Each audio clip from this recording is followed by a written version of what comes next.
Tribuners, Anda sedang menyaksikan Viral News bersama saya, Rima Anggi.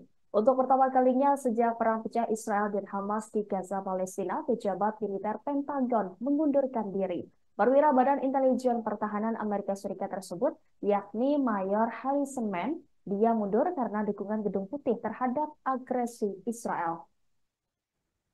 Pengumuman pengunduran dirinya ini ditulis melalui surat terbuka yang dipublikasikan di LinkedIn. Men sebenarnya telah mengundurkan diri dari Badan Intelijen Pertahanan pada bulan November lalu. Namun saat itu ia bungkam terkait motif langkahnya tersebut karena takut. Kini ia pun berani belak-belakan mengungkap alasan dirinya mundur. Man menyebut bahwa dukungan Amerika Serikat ke Israel sama halnya memberi dorongan pada pembunuhan dan genosida terhadap rakyat Palestina. Dukungan tersebut juga mendorong eskalasi sembrono yang beresiko menimbulkan perang lebih luas. Hal inilah yang membuat Men malu dan merasa bersalah. Diketahui Mayor Harrison Mann telah bergabung dengan militer selama sekitar 13 tahun dengan spesialisasi kebijakan Timur Tengah. Dia pernah bekerja di sebuah kedutaan, lalu Badan Intelijen Pertahanan yang berfokus pada Timur Tengah. Itu adalah badan yang cukup kuat di dalam Pentagon, ujung tombak pertahanan Amerika Serikat. Sebelumnya, kantor PBB untuk koordinasi urusan kemanusiaan telah menerbitkan data terbaru mengenai jumlah warga sipil yang tewas di Gaza akibat serangan Israel. Data ini menunjukkan angka yang berbeda signifikan dari yang dirilis Kementerian Kesehatan Gaza. OCHA mengklaim bahwa total 24.686 warga sipil tewas, termasuk 7.797 anak-anak dan 4.959 perempuan. Di sisi lain, Kementerian Kesehatan Gaza yang dikelola oleh Hamas mengklaim bahwa 35.091 orang tewas sejak 7 Oktober, termasuk 14.500 anak-anak dan 9.500 perempuan.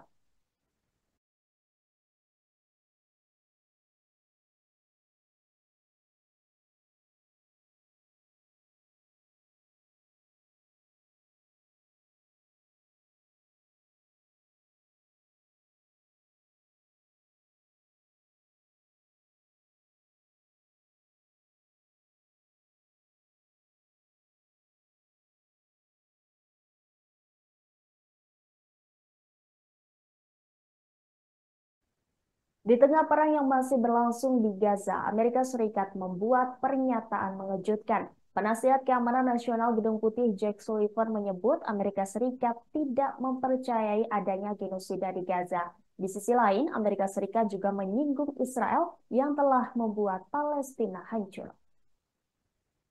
Amerika Serikat tetap meminta militer Zionis untuk berbuat lebih banyak melindungi warga sipil di Palestina. Sullivan bersikeras bahwa tanggung jawab perdamaian berada di tangan kelompok militan Hamas. Istilah genosida yang diterima secara internasional, lanjut Sullivan, mencakup pada niat untuk mencapai penilaian ini. Sullivan menambahkan Presiden Joe Biden ingin melihat Hamas dikalahkan, tetapi menyadari bahwa warga sipil Palestina berada di neraka. Pernyataan Sullivan ini untuk menegaskan posisi pemerintahan Joe Biden mengenai konflik antara Hamas dengan Israel. Saat ini Joe Biden tengah mendapat kecaman dari Partai Republik karena menghentikan sejumlah pengiriman senjata untuk memenuhi tuntutannya agar Israel menunda serangan Rafah. Sementara itu, protes di universitas-universitas Amerika Serikat terus meluas yang menuntut Joe Biden untuk tidak terus mendukung Israel.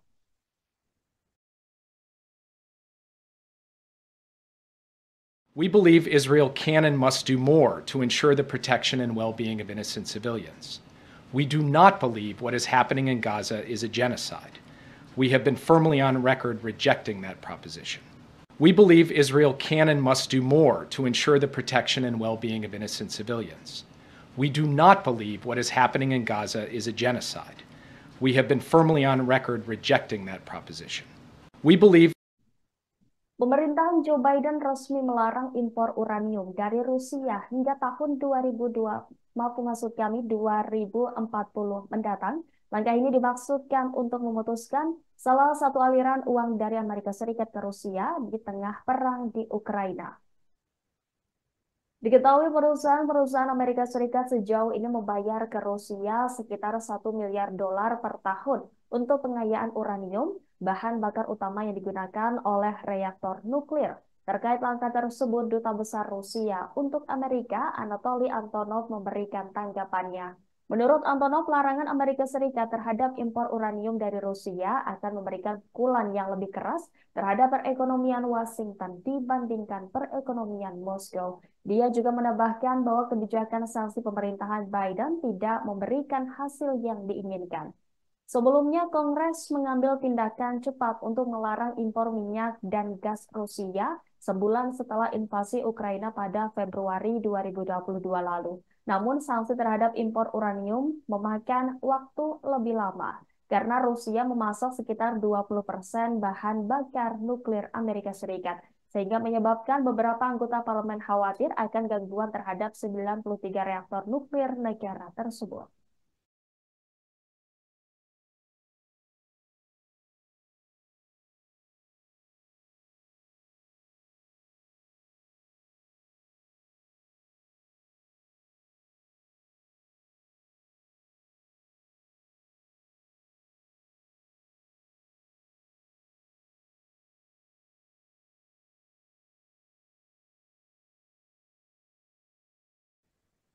Demikian viral news kali ini. Untuk informasi lebih lengkap, jangan lupa download aplikasi Tribun X di www.tribunx.com. Selamat menyaksikan program selanjutnya. Terima kasih dan sampai jumpa. Download Tribun X sekarang, menghadirkan lokal menjadi Indonesia.